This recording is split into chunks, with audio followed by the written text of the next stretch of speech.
Ndị Igbo na-atụ n'ilu si na ndị Igbo adịghị agba ọsọ mmiri n'oge until mmiri ahụ ezobe ọma anyị o wee bụrụ eziokwu. Igbo mụrụ nze mụọ ọzọ ekene mụ na asị m nke onye chi ya mee gịnị ya zelu ka ihe nchi ikwu maka nwanne anyị nwoke a na-aza Maazị Nnamdi Kalụ. Anyị agbabara ọsọ n'oge, anyị gbaba late. Otego m na-eti mkpu na social media, jee na my page from last 3 years, last 2 years, this year m na-eti mkpu Nnamdi Kalụ nwanne anyị nwoke a ka anyị malụgodu na ihe o melụ. Ọ bụgodu na ọ na-ele ọmụnwa mee vidio si na ogodu na Nnamdi Kalụ chọọ ile anyị ya laa anyị na ọ ka mma na nwanne anyị lele anyị na ọnwụ anyị lele anyị karịa onye ilo ya ele anyị. Na-eti ya ka mkpu na soshal midia nwere na-anụ ihe m na-ekwu. Ị na-ewe bụ na emere anyị ikwute okwu Nnamdi Kalụ. Ụfọdụ ndị Igbo a na-afụta ya si village guy, Jew guy na ka ihe onye a na-akọ ebe a na-eme IPOP ebe ịmago na-eme gị feel inferior. Yes, some people are doing it. Then nke anwa gafelu ọkwa pụta m na-asị unu na ọkwa Sowolu jelu ikpe Nnamdi Kalụ. If you don't know history, you repeat history. No, a Yoruba guy barely the protest IPOP na Abuja. Nifa nwekwa ka ọ dị mana based on number public figure ama m ka nsi tinye okwu ndị ji update jide the update jidesi ya ike. Adị m ekwu eli na social media. Ka ebe ụmụnne ya nọ, ka ebe ndị Igbo nọ, o ji bụrụzie Yoruba kwụsịrị as in stand zile Nnamdi Kalụ. Nke a diba side then ọkwa Yoruba bụ ihe sentence ya. O Yoruba sentence Nnamdi Kalụ life imprisonment. Then gị wabụzi nwa mụ ga-eji lụọ ọrụ icheta na ịbịasị hey na ndị Yoruba laikila anyị then ichetakwa na onye Yoruba bụ ofu onye mmadụ standeli ya. Ọ Sowolu bụ ihe standeli Nnamdi Kalụ. Eme m vidiyo je chọọ ya si na o nwekwa ka ihe a dị maka na ọ na-anọ kịta ọ bụrụ na nzu ori maọbụ na mgbu mmadụ atụọ m nga na-apụta kọtụ onwe ndị na-atụ anya ka mfụ ọ bụrụ na m afụlọ ndị a ime mmụọ m ya anwụ anwụ.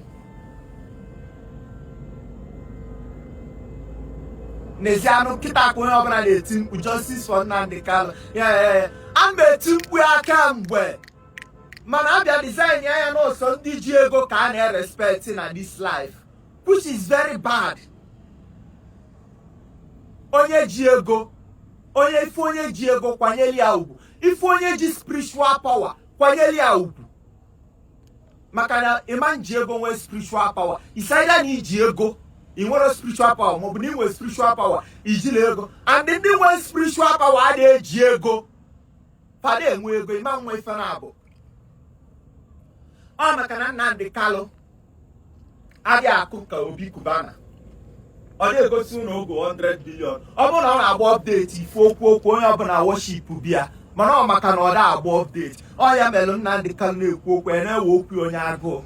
Ọ kwado ụlọ onwere ego, ọ nwere power, o nwere ihe ọ na-akọntrol. Ọ bụrụ nwoke niile ka a na-enye power ife onye nyeda power nye ya wee ya. O nwere ihe this guy na-akọ ọ makwa echi ka anyị ga-enye ya ntị. Ọ kwado na mmadụ na-ekwu eli ka anyị gwalụ n'ebe ọ dị mma maka na Chukwu ya abụọ kesịa mmadụ ekwensu pụta ọtụnye onye ahụ ofu ajọ omume. Inwe ike ịfụ pastọ kịta reverend pastọ ọmụsịa nwa ọmụta nwa ga na-agba ashawo. O David na-epozesi ife a ka ewere ya nwa chuo dị pastọ iru. Ọ bụrụ na Nnamdi Kalụ dị arrogant ka anyị were ebe ahụ ọ na-emeta ọfụma. Ọsọ Chukwu bụ onye ụka, o nwere onye dị 100. Kita ka onye ọbụla na-eti justice for Nnamdi Kalụ. If you don't post about Nnamdi Kalụ, they will do you this, they will do you that. Ọkwa na-abụ post si maka Nnamdi Kalụ akpọ m na phone elo face comedy na-eme na-ekwu eli ọ dị ka ichi iruzu akaụntụ gị.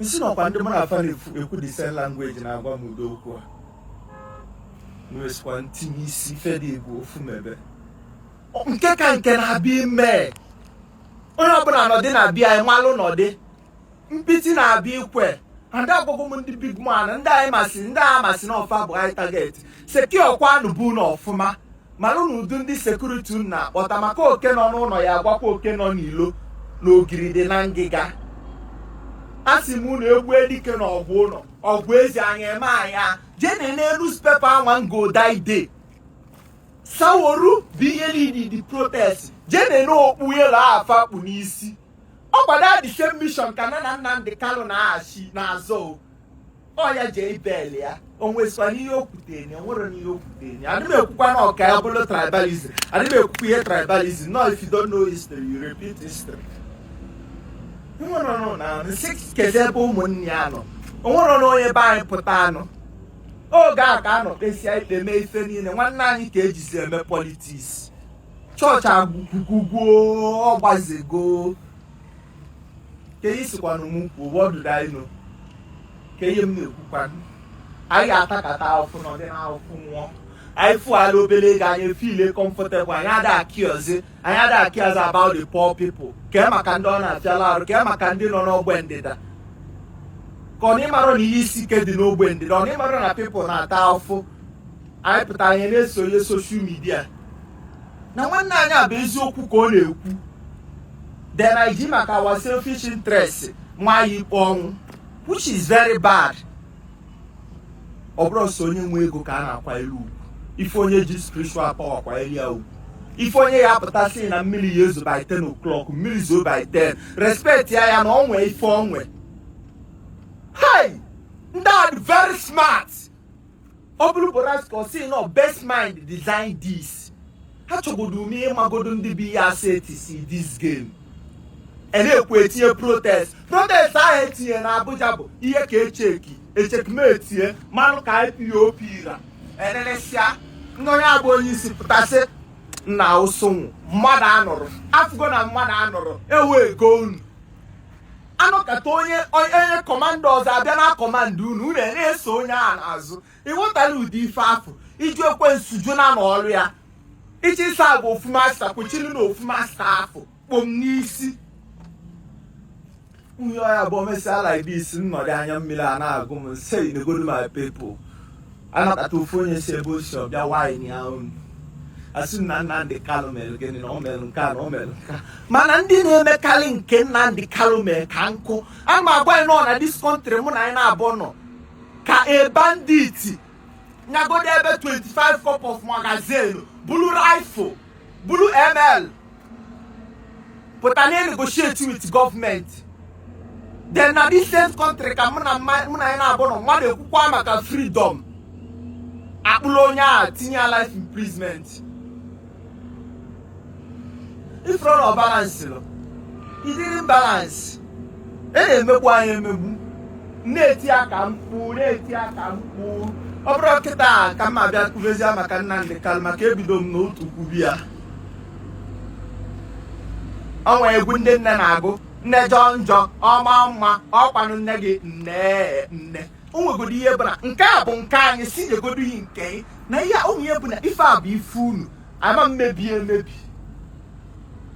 ebi ọ na-ewutekwa ọ na-ewute na ihe eji ndị Igbo egwu ihe a echi ihe a ngwa gị bụ ihe ka echekmeti asị na mmadụ anọrọ ya asị m unu ka ebe ụmụnne ya nọ now for these people ihe gosibụ na mmadụ anọrọ ọ daide ka anọ kwụsị okwu ya eji m daa newspaper egotere ya na Mkpọ Junction ụmụ ihe mee njigote ya mma akọli ya ụmụ m ọ bụrụ niile ka mma apụta na-ekwu na social media maka onwe nke ọ ya bụ mkpu osebe okwu bezon na ya enwego large followers mana ife na-abịa eme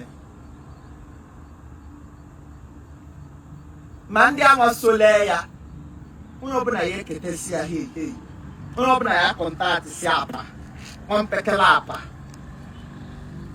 nke onye chi ya zelu ọkwụsị aka ọra m n'ọnụ enwere mmụọsusi maka ịrapụ ma ọ bụrụ ọka mkpube n'obi 1 hour ekwusibe m ka ọ dị m n'obi etibe m mkpu a last 4 years ka ihe Nnamdi Kanu mekwana